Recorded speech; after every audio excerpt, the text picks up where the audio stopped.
بالآخر 19 دسمبر 2011 کو اس دردناک کہانی کا انجام اس وقت ہوا جب اقبال نے اپنی ساس کو فون کیا۔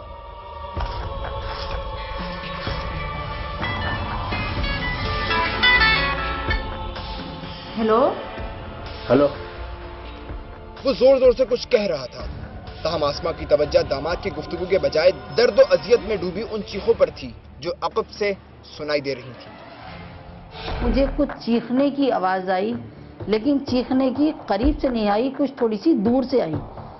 ہاں ہاں کر کے ایسی آواز آ رہی، تو میں نے اقبال سے کہا، میں نے کہا یہ کیسا شور ہو رہا ہے؟ تو اقبال نے یہ کہا کہ میری جو ہے وہ میری بیگم چیخ رہی ہے، لڑائی ہو گئی۔ بس یہ کہنے کے بعد اس نے موبائل اپنا آف نہیں کیا اور ایسے ہی چھوڑ دیا۔ جب ہم وہاں پہنچے ہیں، بس نہ میں نے اس بچی کو میں دیکھ بھی نہیں سکی، اس قدر وہ جل گئی تھی، بس پورا اس کا بلینکٹ بندھا ہوا تھا، اور ایمبولینس اسی وقت آ کے کھڑی ہوئی تھی، اس کو ایمبولینس میں ڈالا اور بنسواٹ لے گئے۔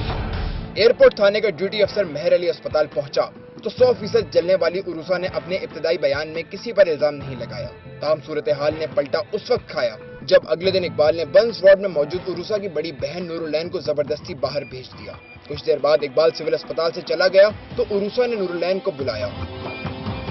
میری سسٹر نے کہا کہ اقبال میرے پاس آیا تھا، اس نے مجھ سے کہا کہ میں ایک پیپر پہ کچھ لکھ کر لے کر آؤں گا، تو اس پہ انگوٹھا لگا دینا، اور میں یہ سب لکھوں گا کہ بھئی میں نے کچھ نہیں کیا، تم یہ کہہ دینا کہ میرے شوہر نے کچھ بھی نہیں کیا ہے اور میرے بچے کی کسٹڈی میرے شوہر کو دے دیں۔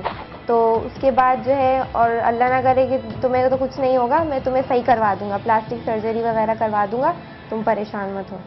اس کے بعد پھر اس نے مجھے کہا کہ باجی تم مہر علی کو بلاؤ، ان کو میں اسٹیٹمنٹ دینا چاہتی ہوں۔ عروسہ کے اصرار پر ایئرپورٹ تھانے کے ڈیوٹی افسر مہر علی کو بلوانے کی کوشش کی گئی، تاہم وہ ٹال مٹول کرتا رہا، اور کئی بار کی کوششوں کے بعد بالآخر وہ 2 دن بعد اسپتال آیا۔ عروسہ کو بولنے میں خاصی دقت ہو رہی تھی، لیکن اس نے ہمت کر کے اپنا بیان ریکارڈ کرانا شروع کیا۔ اس نے نہ صرف 3 سال کے دوران اقبال کی جانب سے اپنے اوپر کیے گئے تشدد کا بتایا، بلکہ یہ انکشاف بھی کیا کہ وہ حادثاتی طور پر نہیں جلی۔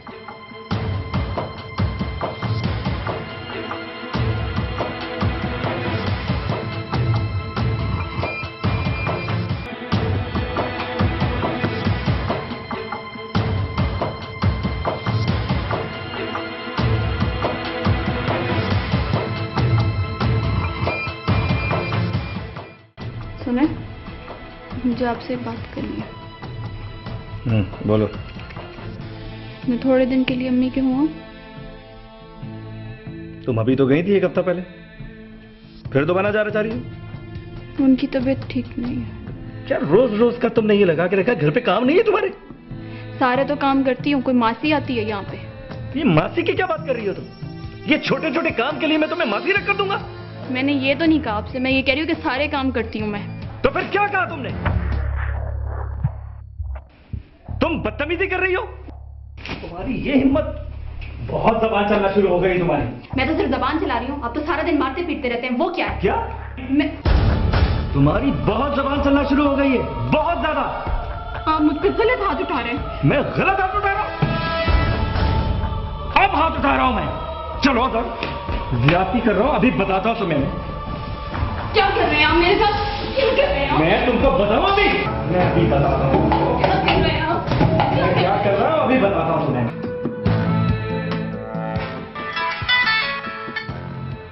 ہیلو ہلو، جی امی۔ اقبال ٹھیک ہے؟ خیریت ہے؟ دیکھیں امی، میں بہت سمجھا رہا ہوں اس کو، میں نے بہت کوشش کی ہے سمجھانے کی، لیکن میں نے نہیں اقبال میری بات سنو، تم یا گھر آؤ اور گھر آ کے مجھ سے بات کرو، ایسے بات نہیں ہو سکتی۔ آپ ٹھیک کہہ رہی ہیں، لیکن میں نے اس کو بہت سمجھایا ہے، لیکن یہ رہنا ہی نہیں چاہتی میرے ساتھ۔ اقبال کیا مطلب؟ ایک منٹ ہولڈ کریں۔ کیوں کہ چلانے کی آوازیں آ رہی؟ ڈیوٹی افسر بظاہر بیان لکھنے میں مصروف تھا، لیکن اس کے وارڈ سے باہر آنے کے بعد جب عروسہ کی والدہ نے اس سے بیان دکھانے کو کہا تو مہر علی نے انکار کر دیا۔ اس کے مشکوک انداز پر آسما پروین نے وہاں موجود لوگوں کو اکٹھا کر لیا اور کچھ معزز لوگوں کو بیچ میں ڈال کر مہر علی کو بیان کا پرچہ دکھانے پر مجبور کر دیا۔ اس نے جب 3 پیج پلٹ کے مجھے بیان دکھایا تو اوپر صرف ایک لائن عروسہ پروین لکھا ہوا تھا اور اس کا مکان نمبر شاید تھا اور بیچ کا بلینک تھا سارا پیپر، اس پہ کچھ لکھا ہوا نہیں تھا اور نیچے عروسہ کا انگوٹھا لگا ہوا تھا۔ تو اس پہ میں نے شور مچایا کہ تم نے بیان کیوں نہیں لکھا؟ اس پہ اور لیڈیز بھی ایک مریض کے ساتھ جو تھیں وہ بھی سب وہاں جمع ہو گئی اور انہوں نے بھی شور کیا کہ بیان ابھی لکھو، بیان اسی کو کہتے ہیں، ہماری بھی بچی کا لکھا گیا ہے۔ تو اس پر مہر علی نے بیان جو ہے وہ لکھا۔ اکھڑتی سانسوں اور بیٹھتے ہوئے دل نے عروسہ کو بتا دیا کہ اب وہ پل دو پل کی مہمان ہے، تاہم اس کا دم اپنے اکلوتے بیٹے میں اٹکا ہوا تھا۔ وہ ہرگز نہیں چاہتی تھی کہ اس کے بعد بیٹے کی پرورش اقبال جیسا جانور کرے، لہٰذا اس نے اپنی بڑی بہن کو بلا کر وصیت لکھوا دی۔ اگر اللہ نہ کرے مجھے کچھ ہو جاتا ہے تو اقبال پہ میں چاہتی ہوں کہ کارروائی ہو اور میرے بچے کو تم لوگ رکھ لینا۔ پھر ہم نے پیپر پہ لکھ کر اس نے کہا کہ میرا انگوٹھا لگا لو تاکہ کل کو یہ کوئی پروف رہے تمہارے پاس۔